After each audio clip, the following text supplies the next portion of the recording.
Berikan yang terbaik buat Tuhan Yesus. Puji Tuhan saudara, selamat hari Minggu. Semua saudara hari ini pasti merayakan hari Minggu. Dan selamat beribadah, karena saya tahu saudara pasti datang di tempat ini adalah untuk beribadah. Tapi satu hal yang perlu kita tanamkan, bahwa di rumah Tuhan belum tentu saudara berada di dalam Tuhan. Ada banyak orang yang memang di rumah Tuhan melayani dan mereka memberi waktu, tapi tidak hanya waktu yang diberi. Saya berdoa hati kita juga diberi kepada Tuhan. Amin. Baik, saudara, saya beri judul khotbah saya, judulnya sederhana, judulnya adalah tempat kesukaan Tuhan. Saudara, di Israel itu ada 3 tempat yang sangat terkenal menjadi tempat ibadah kalau bisa ditampilkan. Yang pertama namanya Tabernakel, dibangun oleh Musa. Yang kedua Bait Suci, dibangun oleh Salomo. Dan yang ketiga, tempatnya sederhana, namanya Pondok, dibangun oleh Daud. Nah, dari 3 tempat ini saudara, Tabernakel itu berdiri karena perintah Tuhan.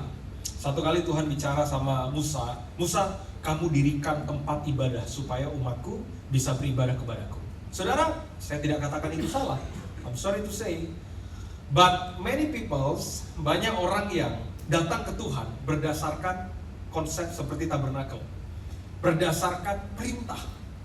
Salahkah perintah? Perintah tidak salah. Tapi banyak orang yang mau melakukan berdasarkan pada perintah. Jadi hidupnya karena perintah. Diperintah melayani baru melayani, diperintah bertobat baru bertobat, diperintah ke gereja baru ke gereja, diperintah kerja baru kerja, diperintah untuk ada di mimbar baru mau melayani di mimbar. Ada orang yang hidupnya memang live by order, cuma karena dasar perintah. Dan orang yang berdasarkan perintah tidak akan pernah kuat. Saudara, pelajari dalam Alkitab 10 perintah Tuhan yang kita sebut dengan Taurat, itu dilakukan atas dasar ketakutan karena perintah, bukan didasarkan atas cinta kepada Tuhan. Ada banyak orang yang mau hidup benar karena takut sama Tuhan, bukan karena cinta kepada Tuhan. Ada orang yang seperti itu. Nah, hari itu Tabernakel dibangun karena Tuhan kasih perintah. Perintah itu tidak salah, tapi banyak orang bergerak karena perintah. Biasa orang bergerak karena perintah itu selalu ada take and benefitnya, ya. Makanya 2 mentality yang ada di gereja, bahkan kita mental budak pekerja atau kita mental anak. Mental budak pekerja dan hamba akan mengerjakan segala sesuatu berdasarkan apa yang dia inginkan untuk dia dapatkan. Tapi anak tidak, Pak. Anak akan melakukan segala sesuatu bukan berdasarkan apa yang dia dapatkan, karena ketika dia bersama bapaknya, itu adalah kekayaan terbesarnya dia. Ya, satu kali papa saya lagi sakit. Waktu itu anak-anak lagi kumpul gitu, terus kemudian anaknya lagi kumpul, papa saya bilang begini, "Udah papa, kayaknya papa saya udah tahu papa saya akan berangkat kembali, dipanggil Tuhan, Pak." Nah, hari itu dia kumpulkan anak-anaknya, "Oke, kamu urus ini ya, kamu urus ini ya, kamu urus ini." Dan hari itu saya belajar bahwa kami tidak pernah meminta, sekalipun bahwa sebenarnya orang tua, papa kami jauh lebih berharga daripada apa yang dia berikan. Tapi bayangkan, bapak dunia saja, Pak, dia tahu loh bagaimana memikirkan anaknya sebelum dia berangkat, sebelum dia kembali. Apalagi bapak di sorga. Anak saya Bradley, tadi anak saya ibadah yang ke jam 3 tadi ada. Anak saya Bradley, Pak, apapun yang dia perlukan, saya bilang sama Mbak, gak usah takut, kasih susu yang terbaik, kasih makanan yang terbaik, tidur tepat waktu, semua fasilitas mainan yang terbaik. Bapak model saya aja, Pak, tahu yang terbaik buat anak. Apalagi bapak yang saudara sembah, yang disebut Bapak Surga. Saudara tidak usah takut dalam hidup. Tapi begitu, bergeraklah bukan karena perintah, Pak. Bergeraklah karena ini. Yang kedua, sebelum saya masuk di situ, ada tempat ibadah yang kedua namanya Bait Suci. Bait Suci ini, Pak, dibangun atas dasar kemewahan. Hari itu ketika Tuhan bicara sama Daud, kamu harus mulai pikirkan Bait Suci, tapi kamu bukan yang bangun, nanti anakmu yang bangun. Karena tangan Daud itu sudah berdarah, Pak. Dia banyak bunuh orang, dia perang sana sini untuk mempertahankan kejayaan Israel. Dan hari itu Tuhan larang. Kemudian dibangunlah Bait Suci itu oleh anaknya, namanya Salomo. Kalau saudara pelajari dalam Alkitab, tidak ada, Pak, raja yang kaya selain Raja Salomo. Salomo ini sangat kaya, Pak. Bayangkan, dia bangun Bait Suci itu tiangnya itu dari emas, kendi tempat minum dari emas, itu rumah Tuhannya itu. Terus semua itu beralaskan emas. Nah kalau di sini ada emas juga, emas-emas Jawa, emas-emas Manado. Semua emas, semua kemewahan. Apakah salah sih kita bangun dengan segala sesuatu yang kita punya? Gak salah. Tapi ada satu tempat, Pak. Satu tempat ini tidak semewah Bait Suci Salomo. Satu tempat ini tidak sebesar Tabernakel Musa. Satu tempat ini, Pak, Anda lihat sendiri, tempatnya sederhana. Namanya pondok. Apa sih pondok? Pondok itu apa? Seperti kemah. Sederhana. Tapi coba bisa bukakan klip berikutnya. Tuhan bicara, Pak, tentang pondok ini. Kisah Para Rasul 15 ayat 16. Alkitab bilang begini. Kemudian aku akan kembali dan membangunkan kembali pondok Daud yang telah roboh. Tuhan sendiri yang bicara. Aku akan bangunkan kembali pondok Daud yang sudah roboh.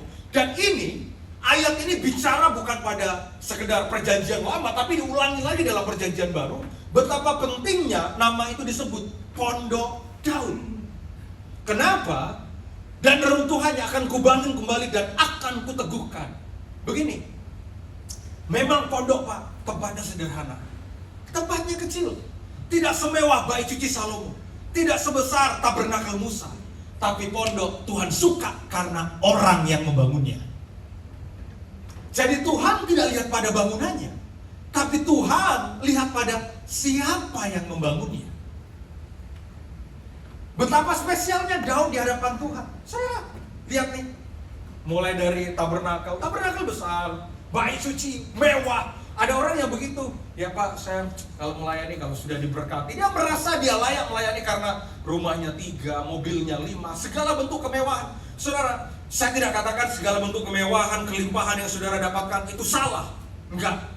Tapi datanglah kepadanya. Karena persis seperti Daud. Karena kerinduan. Katakan amin. Kayak sedih nih wajahnya nih kayaknya. Aduh. Karena banyak orang, Pak, yang membangun bukan karena kerinduan. Karena banyak yang membangun karena kemampuan dan karena perintah. Orang yang coba karena diperintah-perintah, ayo, melayani. Ayo, untuk mampukan. Kemampuan, Pak, belum tentu lahir dari hati. Mampu sih, kalau kita ngomongin tentang musik, ibadah, penyembahan, mampu, suara bagus. Kalau saudara cuma cari suara bagus, jangan cari di gereja lah. Tapi kan bukan itu, Pak. Karena Tuhan tidak cari seorang penyanyi. He's looking for the worshiper, penyembah. Penyanyi dan penyembah itu dua hal yang berbeda. Penyanyi itu selalu ukurannya pada suaranya, tapi penyembah itu selalu ukurannya pada hatinya. Nah, hari itu satu kali Tuhan bicara sama Daud untuk membawa satu kemuliaan yang disebut dengan nama tabut perjanjian. Hari ini, Pak, tabut perjanjian itu sedang dicari dan diperebutkan. Sebenarnya di manalah tabut perjanjian itu? Kenapa? Karena orang Yahudi, orang Israel percaya ketika mereka berperang, di mana ada tabut perjanjian, selalu mereka mengalami kemenangan. Dan hari itu semua pertempuran Daud selalu mengalami kemenangan ketika tabut perjanjian dibawa di depan. Ini penting. Di dalam hidup, Pak, bukan kemampuan secara uang, secara ekonomi, tapi kemampuan untuk kita membawa tabut kemuliaan Tuhan di depan kita. Percayalah, apapun masalah kita, kita pasti menang. Dan orang Israel, mereka tidak akan berperang sebelum tabut perjanjian itu diangkat berjalan di depan. Makanya, selagi kemuliaan Tuhan, Pak, berjalan di depan kita, apapun masalahmu, tetap percaya, aku pasti akan menang. Dan mereka mengalami kemenangan terus. Dan Daud, dia tahu bahwa di mana ada tabut Tuhan, pasti ada berkat Tuhan, pasti ada kemenangan. Sampai kemudian, hari itu Daud dilantik jadi raja. Tapi, Pak, sekalipun dia dilantik jadi raja, masih ada satu yang harus dia kerjakan. Dia sudah duduk di sana, dia sudah pakai mahkota, dia sudah pegang tongkat kerajaan. Tiba-tiba dia ngomong begini, aku merasa gusar, kayaknya belum lengkap. Kenapa? Aku tidak layak untuk aku ada di istana sebelum tabut kemuliaan itu, tabut perjanjian itu ada di Yerusalem. Oh, I love this one. Makanya Tuhan, Pak, sayang banget sama Daud. Saudara, Tuhan sayang sama Daud itu bukan karena Daud orang kudus, bukan. Saudara, dosanya Daud, ampun Pak, semua dosa laki-laki Pak, itu Daud yang memulai. Ya sekalipun Daud yang lebih parah Pak melakukan. Sedangkan Daud ini Pak, kalau di rumah Tuhan, tulisannya Pak, rohani banget Pak. Salah satu tulisan Daud yang terkenal di kitab Mazmur adalah, cinta akan rumahmu menghanguskan aku. Bos, istri orang lo apain bos lu? Dia kalau tulis kitab Mazmur Pak, satu hal telah ku minta kepada Tuhan, itulah yang ku ingini, diam di rumah Tuhan dan menyaksikan kemurahan Tuhan seumur hidupku. Bro, istrinya Uriel lo apain? Iya, aku apain. Tuhan sayang sama Daud bukan karena Daud tidak pernah berbuat dosa, tapi Tuhan sayang sama Daud karena sekalipun dia berdosa, dia punya respon yang benar ketika ditegur firman Tuhan. Apa buktinya? Pak, dia raja. Hari itu, istrinya Uria diambil, namanya Betseba. Kejadianlah, hamil Pak. Daud ini orang yang diurapi Tuhan. Coba bayangin saudara, orang yang diurapi Tuhan. Gak cuma kayak kita, enggak gitu. Ini Daud ini orang diurapi Tuhan, tiba-tiba istrinya orang hamil Pak. Orang mau ngomong apa? Tuh, ngomong kitab Mazmur, kelakuannya. Orang akan ngomongin tentang dia. Tapi yang saya suka dari Daud adalah ketika dia jadi otak pembunuhan atas kematian Uria. Ketika dia ambil istrinya Uria, satu kali Nathan datang kepada Daud. Daud, ada 2 gembala. Nathan itu siapa? Nathan itu nabi kecil. Mohon maaf ya, Nathan itu pendeta kecil Pak. Pendeta besarnya namanya Samuel. Samuel itu imam besar. Nathan Pak, hamba Tuhan kecil Pak. Tiba-tiba diperintah sama Tuhan, kamu datang sama Daud. Dan hari itu tiba-tiba Nathan bilang begini, Raja, ada 2 gembala. Raja loh ini. Dia berani ngomong sama Raja. Siapa Nathan, siapa Daud? Kau raja, Nathan. Lu cuma hamba Tuhan kampung pinggir tuh. Kalau nggak salah ya Pandeglang agak jauh dikit. Lo di sana kan. Tapi hari itu Nathan bilang begini, ada 2 gembala. Yang satu kaya raya, yang satu gembala miskin, cuma punya 1 ekor kambing domba. Tapi yang kaya itu tamak. Dia ambil, dia rampas 1 ekor domba milik orang miskin ini. Sebagai hukuman, sebagai raja, hukuman apa yang paling tepat akan kau berikan? Daud merasa diurapi. Dia bilang begini, hukum orang kaya itu, yang tamak itu, yang merampas 1 ekor kambing domba milik orang miskin. Nathan langsung bilang ini, kamu tahu nggak orang kaya yang tamak itu siapa? Mungkin Daud mikir, siapa? Langsung dia tunjuk, orang yang tamak itu kamu. Yang saya suka dari Daud adalah ketika firman Tuhan tegur dia, dia tidak merasa besar hati dan kepalanya karena dia raja, tapi dia kecilkan Pak mahkotanya. Dia minta ampun sama Tuhan. Percayalah, susah Pak menegur orang yang merasa jadi raja. Susah. Ada orang yang udah dikotbahin, kamu bertobat ngerasa, siapa itu yang ngomong ke gua tuh? Bisa apa tuh orang tuh? Ada orang yang gak bisa bertobat Pak, dia tahu dia salah, ditegur, diomongin.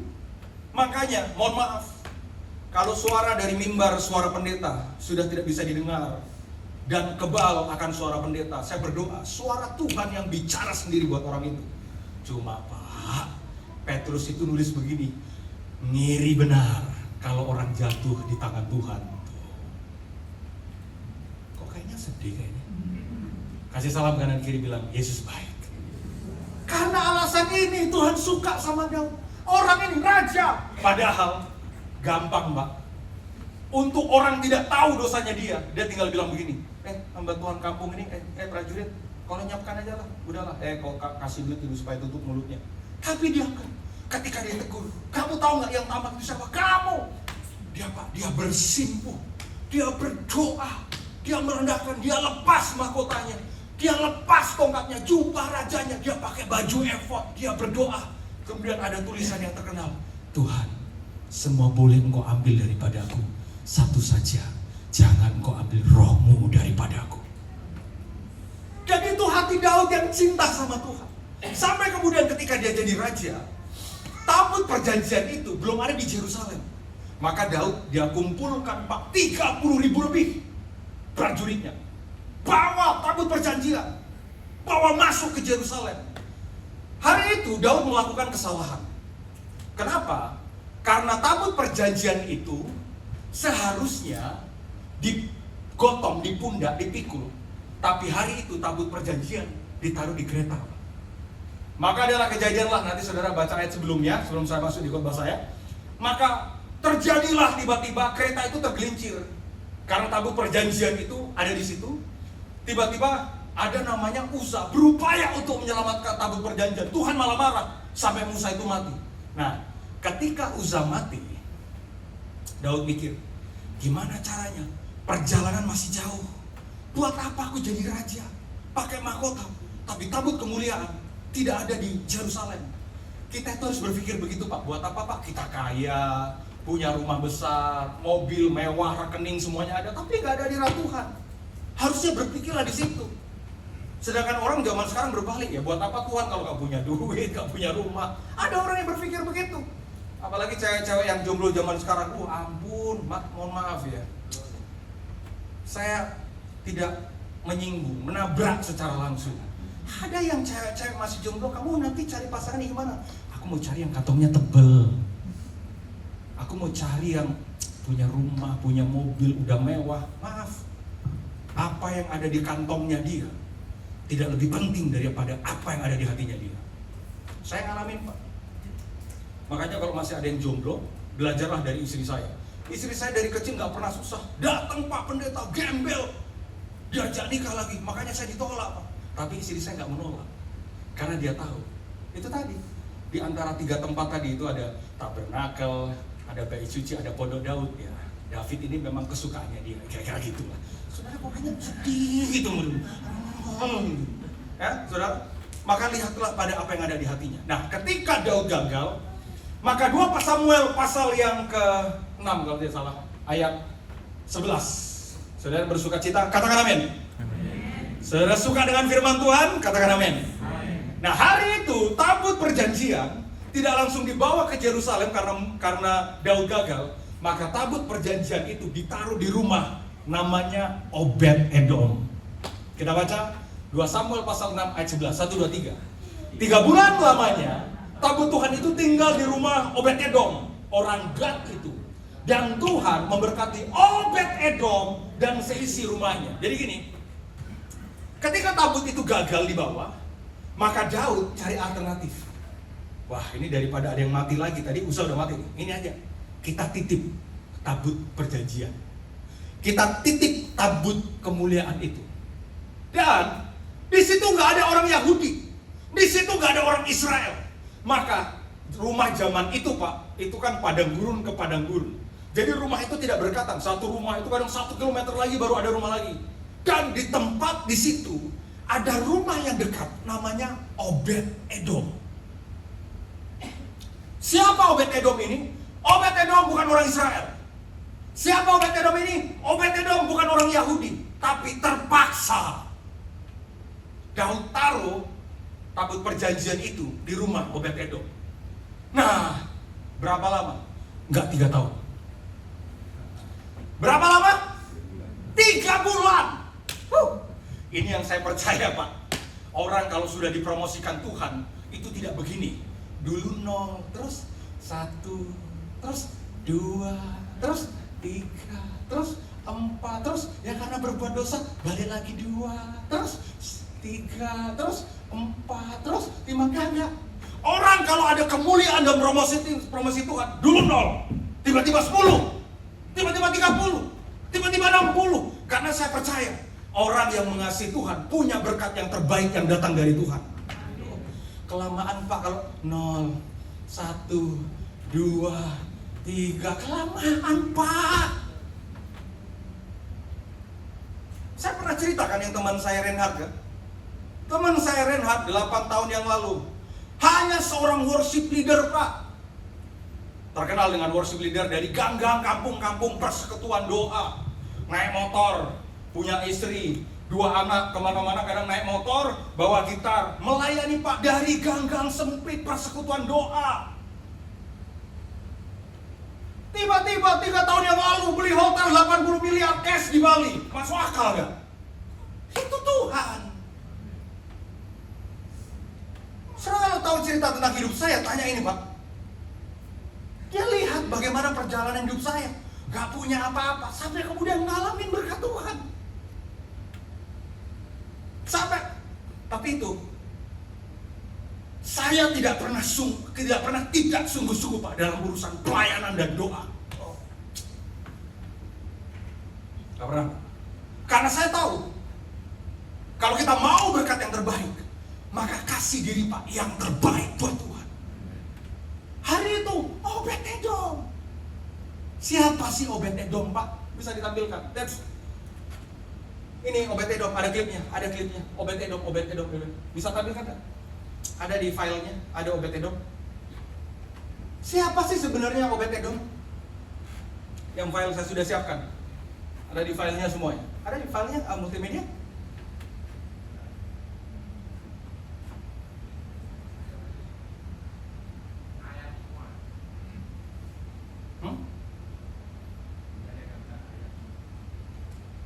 Oh, di file saya yang saya kirim tadi full semuanya Pak. Ada? Oh, ayat semuanya.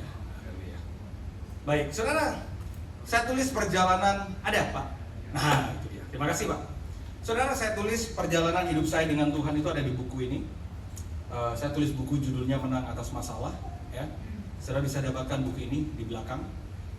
Ini di sini saya ceritakan Pak, bagaimana cara Tuhan. Ya, kalau saya cerita tentang berkat, saya kemarin saya dapat kontrak cukup besar di pekerjaan saya, tapi saya kadang nggak usah cerita tentang nilai nominal. Dan saya ceritakan di sini bagaimana Tuhan harus membawa saya, dan Tuhan meremukkan dan menghancurkan bahkan planning hidup saya untuk saya dibawa ke planningnya Dia. Ya, salah satunya adalah saudara, bulan Oktober saya itu ditipu orang. Bulan Oktober. Jadi hari itu saya mau berangkat ke Australia. Saya sebulan sebelumnya saya baru pulang dari Taiwan. Nah, sehabis pulang dari Taiwan saya bilang sama istri, kita ke Australia ya. Oh ya udah sayang, ya udah nanti kita beli tiketnya pulang pergi. Dan waktu itu ya agak cukup mahal tiket waktu itu. Karena kalau Oktober, November, Desember udah high season. Kita beli tiket pulang pergi. Terus urus visa, ngasih paspor, dan kita sudah sertakan termasuk untuk jasa yang mengurus paspor. Selang sampai hari H, harusnya kami berangkat ke Australia.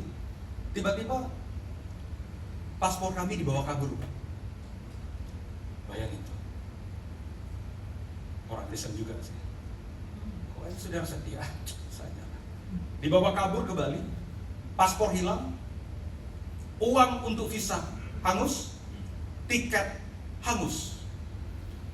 Kami total mungkin sekitar hampir 50 juta. Karena sebenarnya sampai di Australia juga kita ngambil hotel juga. Saudara akan bilang begini, Pak Pendeta ini kan pasti panjang sabar. Betul. Marah juga Pak kita Pak. Bayangkan Pak, kita ini kalau tentang uang ini kan kita harus bayangin. Waduh, tiba-tiba angus. Sampai yang luar biasanya itu orang itu, dia telepon saya, Pak, nanti Bapak kita ketemu di bandara Pak. Saya sudah jalan Pak ke bandara Pak. Saya ajak anak dan istri sudah jalan ke bandara. Dan kami baru tahu bahwa visa nggak ada, tiket hangus, paspor hilang. Hari itu saya lihat wajah istri saya kecewa. Karena rencana kita 3 minggu Pak. Kita mau ke Perth, kita mau ke Sydney, dan juga kita mau ke Melbourne. Udah ya sudah. Tapi hari itu saya punya respon yang benar, sekalipun saya marah. Saya bilang sama istri saya, udah pasti ada sesuatu di balik itu. Nah ternyata betul Pak, kita itu harus melihat sesuatu di balik itu. Saya bilang sama istri, ayo kita jalan-jalan aja, kemana? Ya udahlah, ayo kita ke Subang. Maka saya dengan teman saya, kita jalan-jalan ke Subang, nginep 1 malam. Hari ini Pak, kalau ketemu dengan yang nipu saya, saya akan bilang begini, terima kasih sudah tipu saya. Bingung kan kenapa saya harus berterima kasih? Kalau perlu Pak, saya cium tangannya, pipinya saya cium juga nggak apa-apa. Terima kasih ya Pak. Gara-gara saya ditipu itu Pak, hari keempat saya dipanggil sama tim Prabowo Gibran. Dan itulah yang membawa saya ke pekerjaan untuk saya expand di tambang nikel yang nilainya Pak ratusan miliar. Gak ada Pak cerita itu kalau saya tidak ditipu.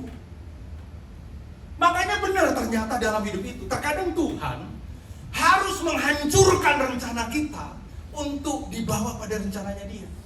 Cuma kan Pak, rugi Pak. Iya kalau hari itu. Tapi coba kalau sekarang, terima kasih. Makanya saya percaya orang Kristen yang punya respon yang benar terhadap masalah pasti selalu menang dalam hidupnya. Pasti. Nah sekalipun hari itu ada yang gagal. Daud ngalamin gagal. Dia ngalamin gagal, dia bawa tabut kemuliaan. Makanya ditaruh di rumah Obed-Edom. Nah siapa sih Obed-Edom? Fakta mencatat bahwa Obed-Edom bukanlah keturunan Israel, melainkan seorang Filistin dari Gad. Bayangkan, tabut kemuliaan, tabut perjanjian, milik orang Israel, milik orang Yahudi, hari itu terpaksa ada di rumah Obed-Edom. Dan karena terpaksa itu, Obed-Edom Pak, diberkati Pak, cuma dalam waktu 3 bulan. Maka ayat berikutnya setelah di rumah Obed-Edom, maka diberitahukanlah. 2 Samuel 6 ayat 12 kita baca sama-sama saudara. 1, 2, 3. Diberitahukanlah kepada Raja Daud demikian, Tuhan memberkati seisi rumah Obed-Edom dan segala yang ada padanya oleh karena tabut Allah itu. Lihat, Tuhan memberkati seisi rumah Obed-Edom. Bukan cuma Obed-Edom, tapi seisi rumahnya diberkati oleh Tuhan. Padahal Obed-Edom bukan orang Yahudi. Bahasanya sederhana Pak, Obed-Edom bahasanya kalau ditarik sekarang, bukan orang Kristen. Tiba-tiba orang ngomong sama Daud, Raja, rumah Obed-Edom diberkati gara-gara tabut Tuhan. Waduh Daud Pak, dia langsung gini Pak, tabut itu bukan punya Obed-Edom, tabut ini punya kita. That's right. Iman begitu. Ketika kita dengar orang diberkati Pak, apa yang ada di telinga kita? Apa yang ada di pikiran kita? Ketika kita dengar Pak, orang diberkati, harusnya iman kita, kalau Tuhan berkati dia, Tuhan yang sama akan berkati hidupku. Kita iman harusnya begitu. Jangan orang diberkati terus kemudian kita bilang gini, pelihara tuyul tuh. Kalau babi ngepet tuh. Kalau ada orang diberkati, harusnya kita punya respon yang benar bahwa kalau orang lain diberkati, aku pasti diberkati. Harusnya gitu. Cuma sayang, kita cuma jadi follower netizen yang suka komentarin tapi tidak ngalamin. Pak, saya dikasih tas. Dia tahu. Saya punya adik rohani Pak sekarang, dulu dia susah, tiba-tiba diberkati. Nah biasalah kalau adik-adik kita diberkati itu kan pengen memberkati kakak-kakaknya kan. Saya dibelikan tas Pak. Tasnya cukup mahal. Jadi adik saya ini dulu waktu di Manado tuh susahnya, hidupnya susah gitu. Sampai terus kemudian, dia udah pakai jam tangan mahal lah, udah tinggal di rumah yang oke lah, udah mobil lah, semuanya fasilitas. Ya saya agak cukup tercengang juga karena dalam waktu 2 tahun dia diberkati Tuhan luar biasa. Tiba-tiba dia belikan saya tas. Maka saya pakailah Pak tas itu Pak. Nah biasa kan ada story kan, teman foto story. Ya nggak mungkin tas itu kan, nggak mungkin Pak tas itu nentengnya begini kan Pak. Ya pasti kan nentengnya begini. Maka ke foto Pak. Begitu di foto Pak, ada satu akun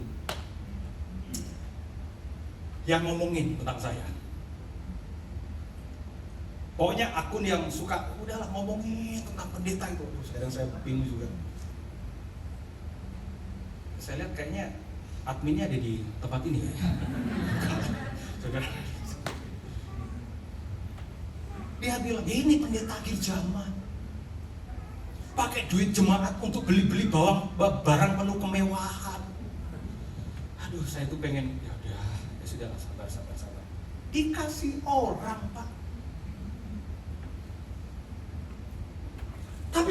dihakimin, diomongin, karena nggak tahu. Nah, makanya jangan heran ada banyak orang menghakimi kita karena tidak tahu fakta yang sebenarnya. Jangan gampang menghakimi hidup seseorang kalau saudara tidak kenal orang itu. Karena kalau saudara ikut menghakimi, berarti saudara ikut berdosa sendiri. Katakan amin. Karena orang Kristen biasa kalah di urusan apa? Mulut. Orang diberkati, tuyul tuh. Orang diberkati, uangnya siapa tuh yang dia korupsi lagi? Daud nggak apa. Ketika Obed-Edom diberkati, dia bilang begini, oh, Kak, bukan dia. Itu kan punyaku. Harus ada di tempatku. Itu kerinduan, Pak. Cuma bait suci, cuma tabut perjanjian. Tapi buat apa aku jadi raja? Kalau tabut perjanjian tidak ada di Yerusalem. Dia lebih mementingkan tabut perjanjian di Yerusalem daripada apapun. Maka apa yang dia lakukan? Lalu Daud mengangkut tabut Allah itu dari rumah Obed-Edom ke kota Daud dengan sukacita. Ayat berikutnya yang saya suka dari yang Daud lakukan adalah apabila, kita baca sama-sama, pengangkat tabut itu melangkah maju 6 langkah, maka ia mengorbankan seekor lembu dan seekor anak lembu gemukan. Wait, ini pengorbanan yang mahal. Saya tidak tahu berapa jaraknya antara rumah Obed-Edom ke Yerusalem. Tapi Alkitab mencatat setiap 6 langkah harus ada seekor lembu dan seekor anak lembu gemukan. 6 langkah, Pak. Kita hitung ya. Oke. 1. Diangkat, Pak. Tadi ditaruh di kereta, sekarang udah di pundak. Makanya tidak ada kemuliaan kalau pundak kita tidak sakit. Kita harus punya hati untuk pundak ini sakit terhadap beban hidup orang, terhadap pelayanan. Jangan kita manja, Pak, pundak kita nggak pernah sakit. Harus pikul beban dalam hidup. Saya, saudara, kita kadang yang laki-laki, Pak, pikul beban. Beban apa? Beban istri, beban anak, beban cicilan, beban tanggungan. Kita kadang pikul beban, Pak. Betul nggak? Tapi percayalah, orang yang pikul beban pasti akan melihat kemuliaan. Dan hari itu setiap 6 langkah, bayangkan 6 langkah. 1, 2, 3, 4, 5, 6. Stop. Apa? 1 lembu, potong. Anak lembu, potong. Oke. Kemarin waktu hari raya kurban, kantor kami memberikan kurban. Kami tanya, berapa sih harga 1 ekor sapi yang gemuk? Harganya sekitar 18 juta. Itu di daerah, karena pekerjaan kita di daerah. 18 juta, oke lah, anak lembu mungkin 10 juta. Oke lah, dibulatkanlah 30 juta. Oke. 6 langkah. 1, 2, 3, 4, 5, 6. 30 juta melayang.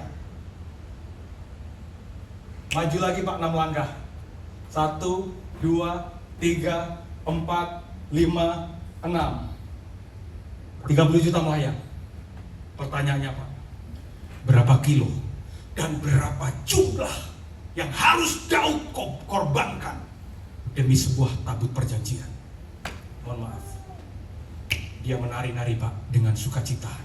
Karena pengorbanan bukanlah pengorbanan kalau didasarkan pada rasa cinta akan Tuhan. Dia nari, Pak. Dia korbankan jadi hari itu. Pengangkut tabut itu dia berjalan di atas darah. Dia jalan di atas darah. Makanya saya percaya orang yang berkorban dalam hidup, terkadang kita korban waktu, korban tenaga, demi kita mau supaya punya masa depan yang terbaik. Terutama seperti kaum saya. Kita yang laki-laki, Pak, suami, kita kadang pulang telat. Pagi-pagi kalau saudara tanya sama staf saya, pagi-pagi, Pak, udah jalan meeting, kadang pulang telat. Kalau dia tanya, saya bilang begini, John, gak apa-apa kita kerja keras, John, karena tidak ada masa depan yang terbaik tanpa harus ada waktu dan tenaga yang dikorbankan. Kadang saya capek, Pak, salah. Tapi saya percaya Setiap yang dikorbankan pasti ada kemuliaan yang akan didapatkan. Dia korbankan, Pak. Korban. Pertanyaannya kita dengan Tuhan, apa yang pernah kita korbankan? Tuhan dia korbankan dirinya, mati di atas kayu salib, dia sayang sama kita. Apa yang kita korbankan, Pak? Kita jangankan, Pak, korban uang, korban waktu aja untuk on time di gereja susah, Pak. Terus doanya, Tuhan, aku percaya janjimu tidak pernah telat, tepat pada waktunya. Terkadang kita korbankan, Pak. Tapi percayalah, harga dari sebuah pengorbanan pasti berkat dan kemuliaan yang terbaik. Hari itu dia menari-nari, makanya begini, kemuliaan hanya akan lahir jika ada sebuah pengorbanan. Saya tutup dengan kesaksian kecil banget, tapi ini terjadi tahun lalu. Saudara, tahun lalu bulan 5, bulan Mei, saya mimpin rombongan ke Israel. Waktu itu sekitar hampir 25 rombongan. Saya ke Israel, saya biasa setiap tahun pasti ke Israel. Ini tahun ini saya Desember ke Israel. Nanti kalau saudara mau ikut, boleh. Kita berdoa sama-sama, kita menyembah di Israel. Saya berangkat itu Desember itu pertengahan Desember ini saya berangkat ke Israel. Nah, tahun lalu waktu di Israel, kami lagi makan. Jadi setelah kami keliling, kami makan di sebuah restoran di Danau Galilea. Sampai terus kemudian jemaat itu bilang begini, Pastor, nanti kita makan ya. Iya. Makan apa kita makan siang ini? Kita akan makan ikan petrus. Saya bilang gitu kan. Oh, ikan petrus ya, Pastor? Iya, begitu yang datang ikan mujair. Itu ikan petrus loh. Itu ikan mujair. Karena bangsa tilapia. Nah, begitu makan Pak. Begitu makan, selesai. Tiba-tiba ada rombongan, grup di meja sebelah. Kalau dari reservasinya, itu ada tulisan Jerman. Maka datanglah rombongan dari Jerman itu, Pak. Makan di sebelah. Begitu makan, maka ada tour leadernya di samping saya, terus ada orang Jermannya. Tiba-tiba ngobrol, oh dari mana? Saya bilang, oh ya kami dari Indonesia. Dari mana? Oh ya kami dari Jerman. Oh seberapa lama lagi? Habis ini kita selesai 3-4 hari kami akan pulang. Oke. Selesai makan. Saudara, restoran di Israel itu tidak seperti restoran di Indonesia yang setiap meja itu selalu menyediakan tisu. Di Israel nggak ada tisu, Pak, disediakan ini tisu nggak ada. Ya kalau mau tisu ya beli sendiri atau pesan, baru beli tisu, baru ada tisu. Nah hari itu selesai makan, karena mereka berapa makan itu udah pakai tangan. Maka saya tahu bahwa teman saya di sebelah ini yang baru kenalan tadi belum tukeran nomor handphone, dia butuh tisu. Dia cari tisu kanan kiri, dia cari tisu, nggak ada tisu, Pak. Apa yang saya lakukan? Saya punya tisu di tas saya. Saya ambil tisu saya kasih sama dia. Please, just use my tissue. Saya kasih ke dia. Terus dia bilang, oh thank you. Dia ambil tisu, dia kembalikan, Pak, ke saya. Saya bilang ini, that's okay, share to others, kasih sama yang lain. Dia nggak kaget, wah ini orang tisu, ini barang mahal nih. Karena tidak ada tisu, Pak, di meja, hari itu yang jadi barang mahal. Saya bilang ini, bagikan tisu ke yang lain. Dia nggak kaget. Saya bilang, that's okay, nggak apa-apa, bagiin aja ke tisu. Karena yang lain itu lagi cari-cari tisu. Maka tisu itu, Pak, dibagikan ke yang lain dan habis tisu. Di tas saya udah gak ada tisu juga. Ya sudah. Tiba-tiba dia tanya sama saya, di Indonesianya tinggal di daerah mana? Setahun yang lalu saya belum balik Jakarta, Pak. Saya bilang, oh di Manado. Dia bilang begini, oh Manado. Ya Manado ada ini ya, ada apa, pohon kelapa. Saya bilang, kamu ujung ke ujung semuanya pohon kelapa. Dia bilang begini, saya punya sepupu pengen ke Indonesia dan dia belum pernah ke Indonesia. Saya tanya, mau cari apa? Mau cari briket. Anda tahu briket yang dari arang tempurung? Itu arang kelapa yang dibakar terus diproduksi jadi briket. Terus saya bilang begini, hari itu, Pak, saya gak punya pabrik briket, tapi hari itu saya tinggal di Manado. Saya bilang sama dia, oh oke, please come to Manado. Saya tunjukkan, Pak, Manado, dari YouTube ini Manado. Dia bilang gini, oke, nanti saya telepon ya sepupu saya supaya datang ke Indonesia. Oke. Selesai kami pisah, tukar nomor handphone. Saya sudah balik ke Indonesia, ya dia nggak tahu balik ke Jerman atau kemana. Tiba-tiba, Pak, sekitar 10 hari kemudian saya ditelepon. dengan nomor. Saya lihat, wah, ini nomor mana itu? Begitu saya cek, code-nya Jerman. Saya angkat, hello, langsung dia bilang, hello Abuna, my name is Mike. Namanya Mike. Dia bilang, saya sepupunya Aziz. Aziz ini yang teman saya ketemu di Israel. Terus dia cerita, ya Abuna, saya pengen ke Indonesia, saya pengen ke Manado, saya mau cari briket. Saya bilang gini, oke, boleh, datang saja ke Indonesia. Saudara, dia kirimin saya tiket. Perjalanannya dia dari Jerman ke Turki, terbang ke Singapura, terbang ke Manado. Sampai di Manado, saya jemput. Begitu saya jemput, nyampe di Manado, waduh, saya sama istri ada restoran Pak, kecil-kecilan. Saya ajak makan, saya ajak ke Bunaken. Dan hari itu, saya kebetulan mimpin KKR, saya ajak ke tempat ibadah. Saudara, orang ini belum sampai lihat pabrik. Pabriknya itu ada 2. Saya sudah telepon ke teman saya, ada pabrik yang di Bitung, ada pabrik yang di Minsel.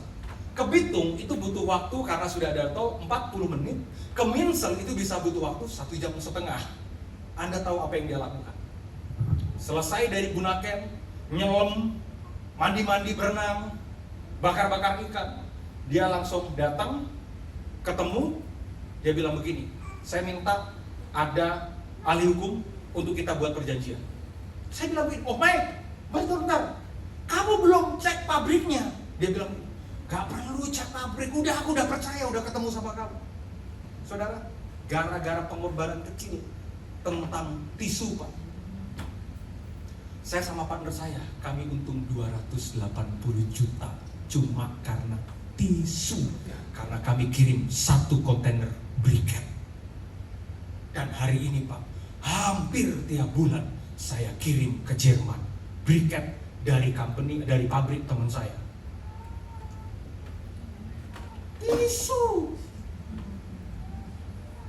Tisu Pak, tisu. Kalau tahu gitu Pak, tisu segulung juga gua tisu nih. Tisu.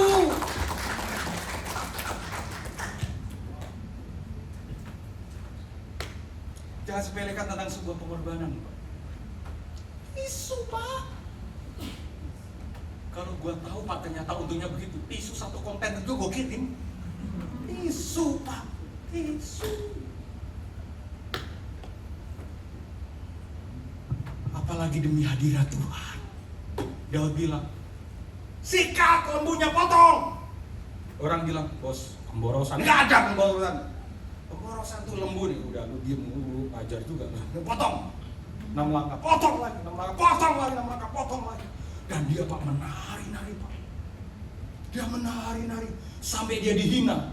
Tahu nggak saudara, yang menghina Daud siapa? Ketika Daud dia menari-nari di hadapan Tuhan, yang menghina dia Pak, istrinya sendiri Pak. Istri. Tahu nggak istrinya bilang apa? Kamu tahu nggak, kamu itu raja, tapi kamu menghinakan dirimu di depan orang rakyat biasa. Daud jawab, demi Tuhan yang aku sembah, gak apa-apa aku kelihatan hina. Yang penting kemuliaan dia ada di Yerusalem. Makanya penting nih, istri-istri yang mulutnya itu mesti benar gitu. Kadang ini suami udah melayani, Pak kamu kemana? Kamu ngana soding perempuan lain ngana, karena pulang telat padahal banting tulang Pak. Kadang tuh, tidak ada Pak kemuliaan tanpa sebuah pengorbanan. Tapi percayalah, pengorbanan yang kita lakukan pasti menghasilkan kemuliaan. Tepuk tangan buat Tuhan. Saya mau main musik maju ke depan. Ada lagu ini bicara tentang sebuah pengorbanan. Saudara-saudara bangkit berdiri. Haleluya. Kasih salam kanan kiri, bilang, ayo kita rela berkorban. Haleluya. Kasih A boleh Pak. Kalau saudara mau dapat bukunya itu ada di belakang saudara ya. Ini ada kesaksian-kesaksian juga. Kalau saudara mau dapat gratis boleh sebut nama Yesus 1 juta kali. Sebagai penjualan buku ini saudara, kita kasih buat pelayanan. di Sorong, daerah Pogoda, dan juga di Merauke karena kita sedang bangun pelayanan yayasan di sana.